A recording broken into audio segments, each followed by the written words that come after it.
இப்போ பரப்புரை பார்த்துருப்பீங்க, எந்த தலைவர்களுமே வெயிலில் போகிறதில்ல, மேலே நிழல் கொடை இருக்கும். ஆனால் அண்ணன் செந்தமிழர் சீமான் அவர்கள் 234 தொகுதிக்கும் அந்தந்த வேட்பாளர்கள் கூட போய் பரப்புரை பண்ணுறாரு. அவ்வளோ வெயிலையும், வெயில் அடித்தாலும் மழை வந்தாலும் அசராம அவ்வளோ பரப்புரை பண்ணிட்டு இருக்காருங்க. ஏன்னா இந்த மக்களுக்காக தான். அவரை நினைச்சிருந்தா இப்போ கூட கூட்டணி கூப்பிட்டாங்க. 2000 கோடி கொடுக்குற 60 சீட் கொடுக்குறோன்னா அவர் போகலையே.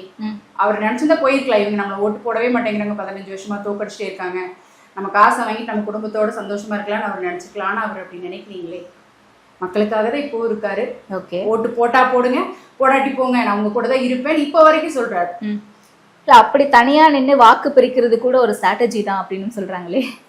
அதெல்லாம் எதுவும் கிடையாதுங்க. ஏன்னா இந்த மண்ணையும் மக்களையும் அளவு கடந்து நாங்கள் நேசிக்கிறோங்க. ஏன்னா எங்களோட வளங்கள் எல்லாம் எங்கள் கண்ணு முன்னால் கொள்ளை போகுது. மலையை வெட்டுறாங்க, மரத்தை வெட்டுறாங்க, எதுவுமே இல்லை இங்கே மக்களுக்கு. அதெல்லாம் உருவாக்க முடியாத ஒன்றை வந்து அழிக்கிற உரிமை நமக்கு கிடையாது. மணலை உருவாக்க முடியுங்களா? உருவாக்க முடியாது. ஆனால் அதெல்லாம் அள்ளி விற்கிறாங்க. நம்ம வீட்டிலேருந்து ஒருத்தங்களுக்கு கஷ்டம்னு பார்க்கும்போது தான் அதோட பிரச்சனை தெரியும். பக்கத்து வீட்டில் இருக்கிறவங்க போது நம்ம வேதனைப்பட மாட்டோம். நம்ம வீட்டுக்கு ஒன்று, நம்ம குடும்பத்தில் இருக்கிறவங்க ஒன்றுனா நம்ம வருத்தப்படுவோம். அந்த மாதிரி தான் இந்த மண்ணையும் மக்களையும் நாங்கள் ரொம்ப நேசிக்கிறோம்.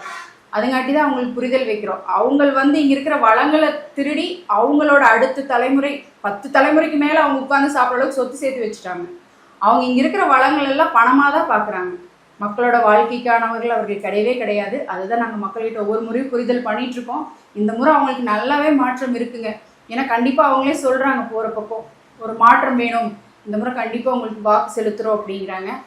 என் மக்களின் வாழ்க்கை தரத்தை உயர்த்துவோம், விவசாயி சின்னத்திற்கு வாக்களிப்போம், வருங்கால தலைமுறைக்கு வாழ்வழிப்போம்.